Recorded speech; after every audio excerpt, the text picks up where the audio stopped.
The Jessup Plantation looked peaceful from the outside. Rolling cotton fields swayed beneath the Mississippi sun. A white-columned mansion stood tall at the center, and a family inside was praised in church for their piety and southern grace. But beneath that whitewashed silence was something unspeakable, a secret that turned human life into property and childbirth into profit. Between 1835 and 1865, one Mississippi family ran what history now calls a slave breeding program. Every pregnancy was logged in a ledger.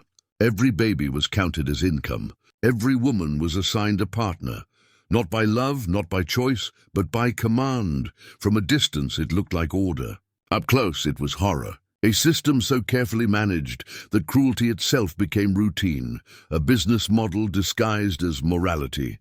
And when the war finally came, it didn't just destroy the South. It exposed what the Jessups had built, a nightmare they called the program. This is the true story of Isaiah and Ruth Jessup, and the human beings they turned into a business. Where are you watching from tonight? Tell me in the comments below. And if you believe stories like this should never be forgotten, make sure to subscribe, because the past only haunts us when it's left in silence. In the early 1800s, the American South's wealth was built on bodies, on the backs of enslaved men and women who worked the cotton fields from sunrise to dusk. Cotton was not just a crop, it was currency. It powered the mills of England, filled the coffers of American merchants, and made Southern planters some of the richest men in the nation. And in Wilkinson County, Mississippi, one of those men was Isaiah Jessup. Isaiah inherited a 400-acre plantation and more than 70 enslaved people from his father, along with a belief passed down like scripture that success came through control. He saw himself not as a monster but as a businessman. Everything he did was written down, calculated, measured: births, deaths, cotton yields. Productivity reports. His ledgers were immaculate, neat columns of ink that turned human lives into numbers. To the outside world, the Jessup Plantation looked like a symbol of Southern prosperity. The fields shimmered white during harvest season. The house stood proudly on its hill, and Isaiah was seen as a man of faith and principle. He attended church every Sunday. He donated to local causes. And yet, behind the plantation gates, he ruled through fear disguised as order. By the 1830s, the transatlantic slave trade had been outlawed. Ships could no longer bring human cargo from Africa to American shores. But the cotton empire still demanded more labor, more bodies to pick, to plant, to build. And so, planters like Isaiah Jessup created their own supply. They turned to what they called natural increase. They forced the women they owned to bear more children, not for love or family, but for profit. It was a cold calculation. A woman capable of bearing children became more valuable. A healthy newborn could be worth hundreds of dollars by the time he or she reached adolescence. Every birth added to Isaiah's wealth. Every pregnancy became another entry in his books. But Isaiah didn't just participate in this system. He refined it. He studied it. He organized it. He called it efficiency, progress, even stewardship. What he created would become known in whispers and horror as the program. While others saw breeding as a necessary evil, Isaiah saw it as opportunity. He and his wife Ruth began selecting which men and women would be paired. They tracked outcomes: strength, fertility, obedience, reducing humanity to breeding stock. In his mind, it was simple economics. In reality, it was the systematic destruction of identity, dignity, and hope. The Jessup Plantation became something more than a place of labor. It became an experiment in control, one where love was forbidden and life itself was managed like property. And yet, to his neighbors, Isaiah remained a respected gentleman. They saw his order, his discipline, his wealth, and mistook them for virtue. The truth was that beneath that image of civility, he had built a system more monstrous than any whip or chain, a quiet, calculated cruelty hidden behind the illusion of success. Isaiah Jessup didn't just join the machinery of slavery. He perfected it, The idea began not with Isaiah, but with his wife, Ruth Jessup, a woman whose quiet composure masked an unsettling devotion to order. She managed the domestic life of the plantation, the kitchen, the servants, the children, the sick. She believed that structure was godly, that discipline was a sign of virtue. And when the laws changed, when the Atlantic slave trade ended and the market tightened, it was Ruth who first suggested that their prosperity didn't have to end with it. They called it the program. It was a word that sounded harmless, even noble. To them, it meant progress, a plan to keep the plantation thriving. To those who lived under its rule, it became a nightmare. Ruth began drawing charts, matching names and ages, recording which women were fit and which men were strong. She and Isaiah treated it like a science, something they could refine. Women were paired with men, not by love, not by choice, but by criteria: strength, obedience, fertility. The pairings were announced like assignments, and once chosen, there was no refusal. Isaiah kept records of every union, every pregnancy, every birth. Ruth oversaw the care of the mothers, not with compassion, but with precision, making sure they returned to work soon after delivery, ensuring the program never slowed. 3 women became the foundation of what they built: Hannah, Rachel, and Julia. All 3 were young, strong, and capable. They were chosen because their bodies had survived years of labor, and their silence could be relied upon. Hannah was 24, soft-spoken and known for her strength in the fields. Rachel was 19, quick-witted and rebellious. Julia was older, in her 30s, with 2 children already sold away. Together, they were forced into the first generation of what Isaiah and Ruth would later boast of as their breeding line. From that point on, life on the Jessup Plantation changed. Work hours shifted to accommodate pregnancies. Food portions were rationed according to condition. Every birth became a line in Isaiah's ledger. He wrote with cold precision, "Hannah delivered of a male, strong $400 value." To him, it was no different from tracking the growth of his cattle or the yield of his cotton fields. The women's children were taken shortly after birth. Some were sold within weeks, others reassigned to house duty or fieldwork. The mothers were given no say, no moment to grieve. Ruth justified it as mercy, claiming it was better for the mothers not to grow attached. She told herself it was business, not cruelty. But the cries that echoed through the quarters each time a child was taken told a different truth. As months turned into years, the Jessup's experiment grew. They began keeping statistics, birth rates, infant mortality, productivity, treating people like data points. Visitors to the plantation sometimes asked questions, curious about the unusual structure of Jessup's workforce. Isaiah would smile and say, "We run a tight operation here. Everything has its place." The plantation's profits grew. By the mid-1840s, Isaiah was considered a model planter in the county.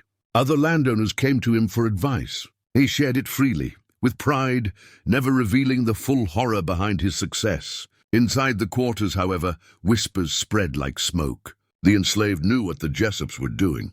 They called it the breeding barn. They spoke of it in hushed voices at night, afraid the walls themselves might be listening. They learned not to look too long at the children, because any day they might be gone. Rachel was the first to resist. She refused to be paired a second time after losing her baby to a trader from Natchez. When she spoke back, she was beaten. The next morning, she was forced into the fields again, her back striped with welts, her eyes burning with a rage that frightened even Isaiah. Hannah endured in silence. She prayed in secret, whispering to the wind when she worked alone. Julia, older and wiser, comforted the younger women, telling them to survive, to keep breathing, to wait for a sign that someday this nightmare would end. But that end would not come for decades. The Jessups saw themselves as stewards of God's will, managing what they called human resources with moral confidence. At night, Isaiah would read scripture at the dinner table. Ruth would speak softly about providence and discipline. They didn't see evil in what they were doing, only order, only profit. And that is what makes their story so terrifying. They were not monsters hiding in the dark. They were ordinary people, churchgoers, respected by their neighbors, admired for their prosperity. They smiled in public, prayed on Sundays, and believed with all their hearts that they were righteous. What they created, though, was a system of horror so methodical, so calm, that it stripped away even the illusion of humanity. The Jessups didn't need whips or chains to control the people they owned. They used something far colder, the power of belief, the conviction that cruelty could be justified if it brought order and wealth. And in the quiet corners of the plantation, beneath the songs of the workers and the creak of the cotton gin, the program grew, silent, efficient, and unstoppable. By the 1850s, the Jessup breeding program was running with the precision of a well-oiled machine. Every pregnancy was planned, every birth recorded, every child accounted for like an entry in a profit ledger. What had begun as Ruth's idea and Isaiah's experiment had evolved into a system so efficient it no longer required cruelty to function, only routine. The plantation had its own rhythm now. Ruth oversaw the midwives and managed schedules to ensure that no woman was ever left idle. Isaiah tracked growth charts, noting which pairings produced the strongest stock. The enslaved were assigned roles not only in the fields, but in the continuation of their own captivity. Some were forced to assist in the deliveries, others to train the children as soon as they could walk. Every part of life on the Jessup Plantation had been transformed into a cog in this unholy machine. By then, Isaiah had stopped referring to the people he owned by name. In his ledgers, they became numbers, initials, values. He no longer saw faces, only assets. H4, female, age 20, due in spring. M7, male, strong back, to be paired with R3. To him, it was efficiency. To those living under it, it was erasure, the stripping away of identity itself. The breeding barn, once a side building, had become the heart of the plantation. Its doors were never locked, but its purpose was unmistakable. Inside, wooden stalls were lined with straw and the air smelled of dampness and fear. Women gave birth there under the dim glow of lanterns, while Ruth's voice echoed, calm and cold, giving instructions as if supervising a factory. After each delivery, Isaiah entered the outcome into his book, adding another number to his growing empire. To the enslaved, it seemed that nothing escaped his notice. He knew who spoke after dark, who lingered too long by the well, who prayed out loud. Overseers carried his orders like gospel, and even silence felt dangerous. The quarters had eyes everywhere. Trust became rare and hope even rarer. Yet even in the midst of horror, the smallest spark can become a fire. Among the enslaved was a man named Josiah. He was 26 years old, born on the plantation. The son of a woman who had been part of the first wave of Isaiah's program.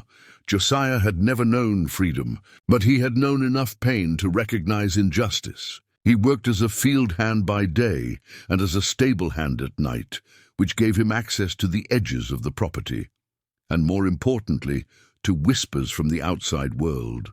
On Sundays, Isaiah allowed his enslaved workers to attend church under supervision.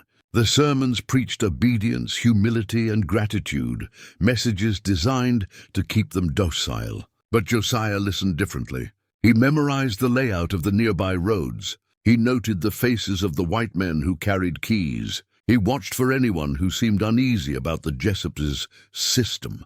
He began gathering information quietly, trading secrets for scraps of knowledge. The blacksmith's apprentice told him which locks were weakest. A traveling preacher let slip that the nearest abolitionist safe house was across the border in Louisiana. Bit by bit, Josiah was building a map in his mind, a plan for something the Jessups would never imagine possible. Escape.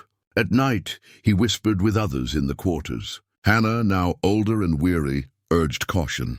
Rachel, who had survived her punishment and carried scars down her back, said she would rather die running than live one more day in the breeding barn. Julia, whose children had all been sold, simply nodded and said, "If you go, don't look back." But Josiah knew the risks. Every attempt before had ended in blood. Isaiah's reach extended far beyond the plantation. Local patrols were paid to return runaways, and the price of failure was death. Still, the thought of freedom burned in him like a fever he couldn't shake. He waited for signs: bad weather, fewer patrols, anything that might create distraction. He learned to read the sky, to feel the shifts in the wind that marked opportunity. And while the Jessups believed their control was absolute, cracks had begun to form in the foundation of their empire. Ruth had grown ill, her body weakened by years of stress and grief. Isaiah, though still feared, had become more paranoid, checking ledgers late into the night as if the numbers themselves might betray him. The overseers, sensing his fading authority, grew careless. Josiah watched all of it. He saw the small fractures, the mistakes, the arrogance. He knew that empires don't collapse from outside pressure, they rot from within. In the evenings, as the others sang hymns to survive the night, Josiah sat silently, carving small marks into the wooden beams of his quarters. A code only he understood. They marked time, weather, and chance. Each line was a step toward freedom. The Jessups thought their system was unbreakable. They believed they had turned human beings into machines. But in trying to perfect control, they had overlooked the one thing they could never fully suppress: the will to be free. By 1858, Josiah's plan was nearly ready. He had memorized routes, gathered tools, and chosen those who would go with him. And though Isaiah Jessup prided himself on his flawless records, there was one line he would never write in his ledger: the moment when the people he owned decided that they would no longer be owned at all. Josiah had learned that freedom began in whispers. He spoke softly, never raising his voice above the hum of the night insects, sharing fragments of a plan that felt too dangerous to name. To those who had forgotten how to dream, he gave direction. To those too afraid to hope, he gave purpose. He taught them how to read the land, how moss grew thickest on the north side of trees, how the stars could lead them toward the river, how to listen for the sound of dogs before the dogs could hear them. He drew maps in the dirt, then brushed them away before sunrise. He created small signals. A piece of cloth tied to a fence post meant safety. A broken branch near the well meant danger. He even shared names, whispered carefully in the dark, of sympathetic whites and free black men rumored to help runaways through the woods toward Louisiana. For months, these lessons spread quietly through the quarters, passed from one weary soul to another. But Josiah knew that knowledge alone wouldn't be enough. The Jessups ruled through fear, and to break that hold, someone would have to take the first step, to show the others that escape wasn't just a dream, but a choice.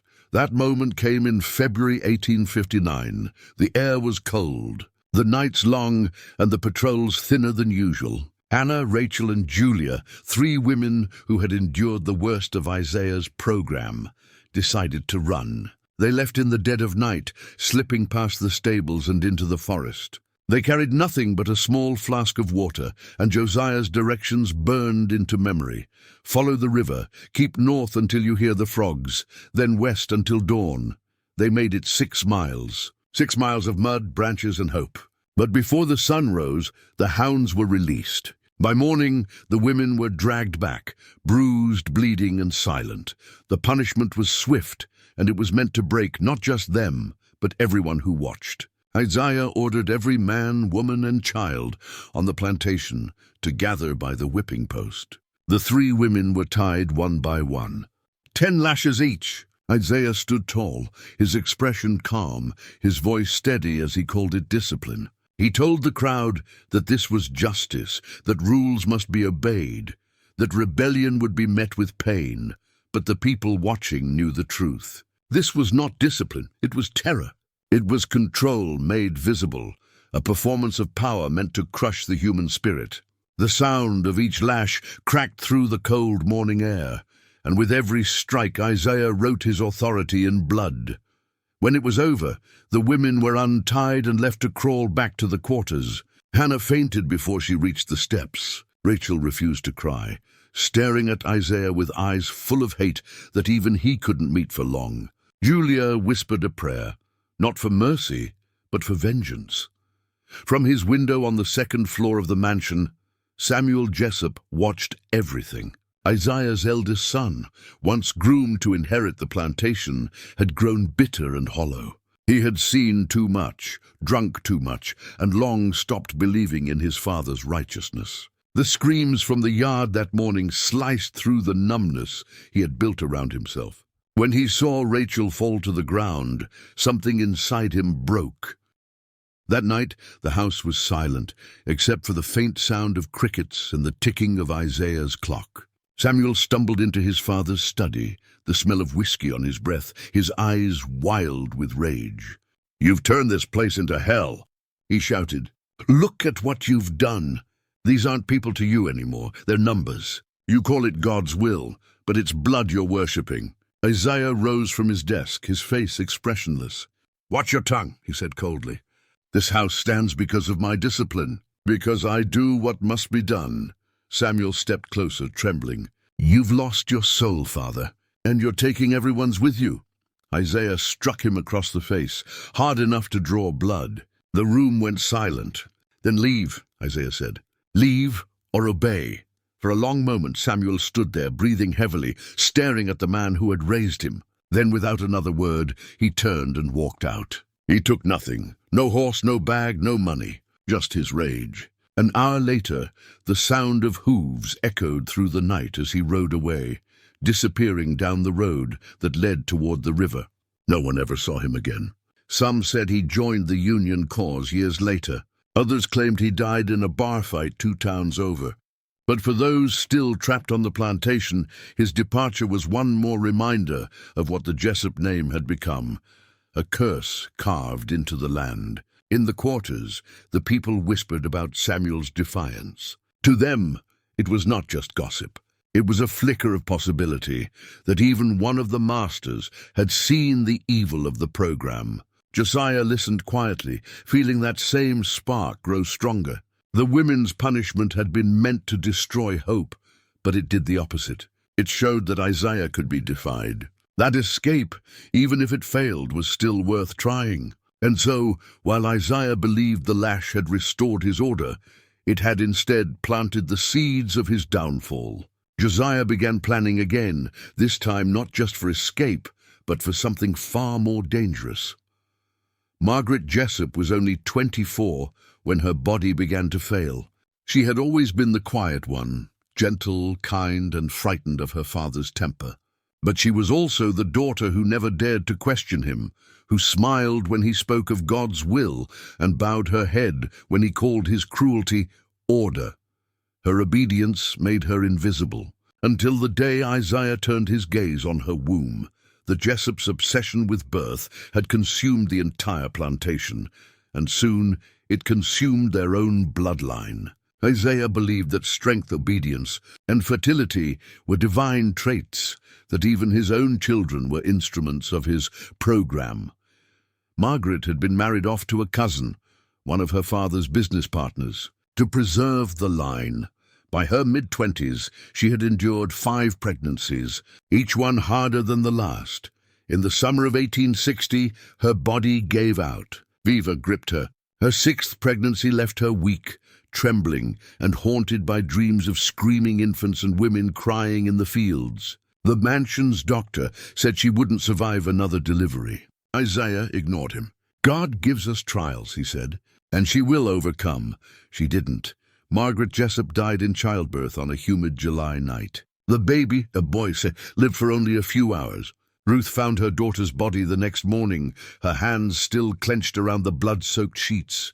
Something inside Ruth broke. For years, she had played her role as mistress and manager, recording births, assigning labor, maintaining the appearance of grace and order. But now, her faith cracked under the weight of what she'd done. At night, the house staff heard her praying through tears. "Maybe God is punishing us," she whispered over and over, her voice trembling like a confession. Isaiah heard her one night and silenced her with fury. "Don't speak like that again," he warned. "We are being tested, not punished. The Lord rewards the faithful." But the Lord, it seemed, had abandoned the Jessup house. After Margaret's death, Isaiah's grip only tightened. He couldn't allow weakness, not in his workers, not in his family, not in himself. He increased punishments, doubled the overseer's patrols, and ordered every laborer accounted for at dawn and dusk. The quarters, once filled with quiet murmurs of hope, now echoed with fear. Josiah, still burning from the memory of the first failed escape, decided to try again. He'd learned from his mistakes, how quickly the dogs were sent, where the patrols shifted. This time, he gathered 4 men, Levi, Thomas, Caleb, and Ben. They planned to leave during a storm, using the rain to mask their tracks. The night came, thunder shaking the sky, the air thick with the smell of mud and smoke. They ran. They made it nearly 20 miles before they were caught, betrayed perhaps by someone desperate for Isaiah's favor. When Isaiah heard the news, he said nothing. He simply closed his ledger and sent word to a trader from Baton Rouge. By the next week, Josiah and the 4 men were chained and loaded onto a wagon, bound for Louisiana's sugar plantations, places so brutal that even other planters called them death fields. Few who were sold there survived more than a year. Isaiah didn't flinch. When Ruth begged him to stop, he turned his back on her. Mercy, he said, is how men lose their power. And so, the message spread across the plantation. A whisper carried from mouth to mouth, from heart to heart. There is no mercy here. Ruth stopped attending church. She stopped speaking to her husband, except when necessary. Her hair began to gray. Some nights she would sit by Margaret's grave, the candlelight flickering against her face, and whisper prayers not for forgiveness, but for an ending. Inside the mansion, Isaiah's empire began to rot from within. The ledgers were still neat, the cotton still shipped, but the foundation, the belief that this was God's plan, had crumbled. His eldest son was gone, his daughter dead, his wife silent. The people who worked his fields obeyed, but their eyes no longer lowered. By the time the Civil War began in 1861, the Jessup Plantation looked unchanged from the road. The white columns still gleamed. The fields still moved like waves of silver under the sun. But behind that illusion, everything had begun to collapse. Isaiah's children were either gone, dead, or broken. His wife no longer prayed for salvation, and his workers, though still bound in chains, carried something far more dangerous than fear. They carried the memory of Josiah, and that memory, that defiance, would outlast Isaiah Jessup himself. In December of 1859, the night sky above the Jessup Plantation glowed red. Flames rose from the cotton gin, the beating heart of Isaiah's empire, turning the winter air thick with smoke and ash. The fire spread fast, devouring the wooden beams and swallowing the machinery that had turned human suffering into profit for decades. Isaiah woke to the smell of burning oil and the sound of horses screaming in the stables. By the time he reached the yard, the sky looked like judgment itself. It wasn't an accident. Everyone on the plantation knew it. The fire had been set by 7 enslaved people, men and women who had endured years of cruelty and finally chose to strike back. They hadn't meant to kill. Their target wasn't life, but wealth. They wanted to wound the only thing Isaiah truly loved, his power. For the first time, the enslaved weren't just surviving. They were resisting. Isaiah stood before the inferno, his face illuminated by the flames, shouting orders no one dared to follow. The overseers tried to contain the blaze, but it was too late. By dawn, the gin was gone, nothing but charred wood and molten iron. The loss was devastating. Without the gin, the cotton harvest couldn't be processed. Without the harvest, Isaiah's fortune bled away with every passing day. He responded the only way he knew how, with terror. He called for every worker to be gathered in the yard. He demanded names, confessions, answers. No one spoke. So Isaiah punished at random. 10 whippings, then 20. He withheld food. He chained men in the fields overnight, left women standing for hours under the sun. The plantation became a theater of fear. But even as Isaiah raged, something inside his empire was breaking. The fire had done more than destroy a building.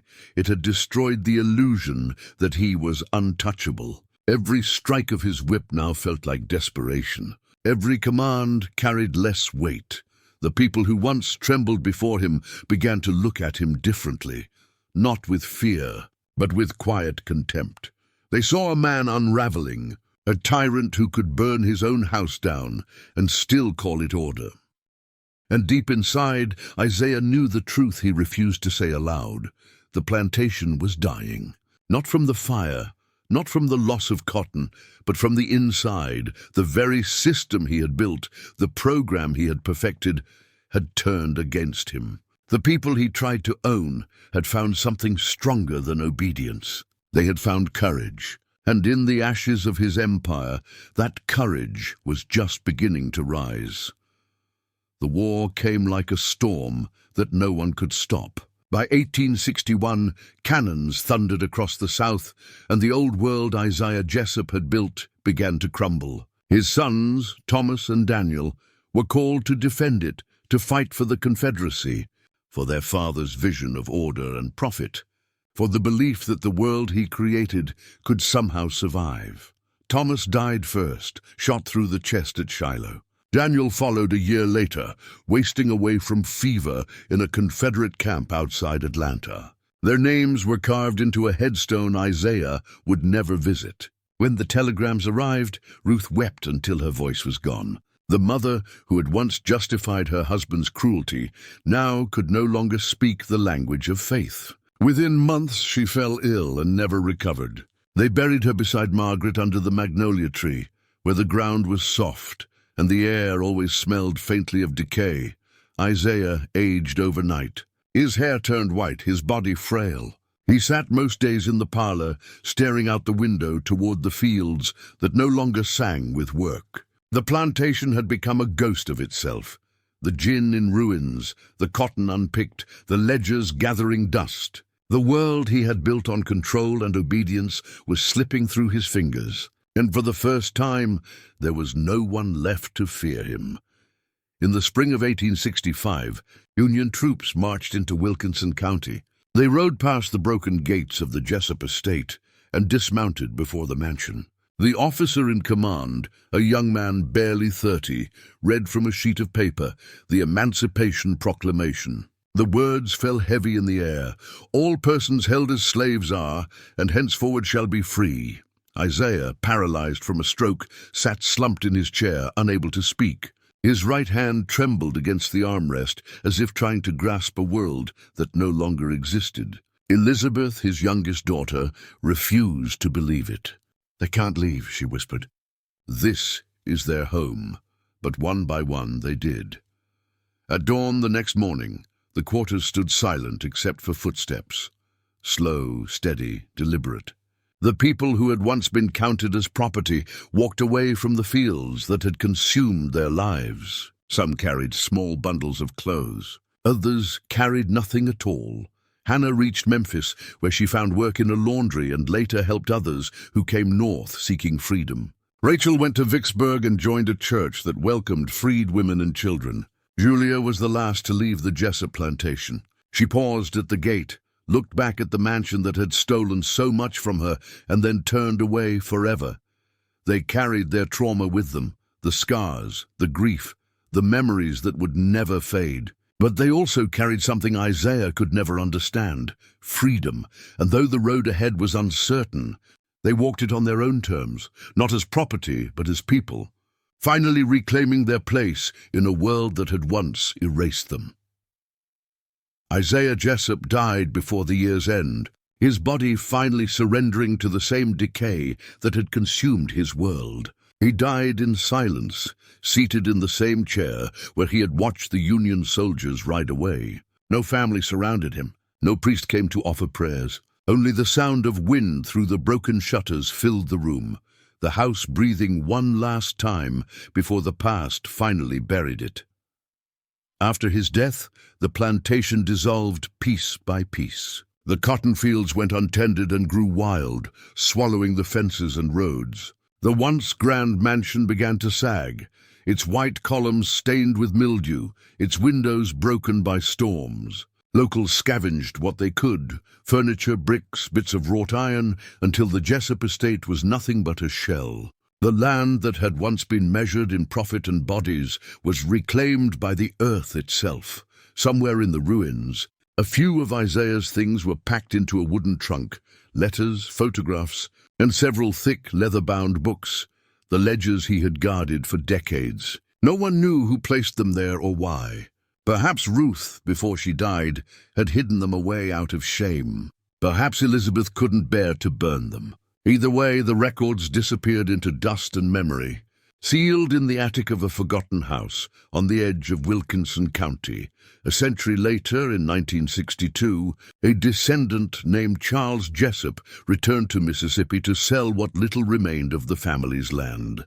While cleaning the attic, he found the trunk. Inside, wrapped in a decaying quilt, were Isaiah's books, the pages brittle, the ink faded, but still legible. They weren't diaries. They weren't reflections. They were transactions. Page after page of horror disguised as bookkeeping. Rachel, delivered of female, weak. $250 value. Hannah, paired with Josiah, yield expected. Julia, child deceased, replace with next season. Each line written in Isaiah's precise, almost beautiful handwriting, the same care he might have used to record a harvest or a profit margin. Charles read in silence, his hands shaking. He later said he felt as though he was reading the thoughts of a man without a soul.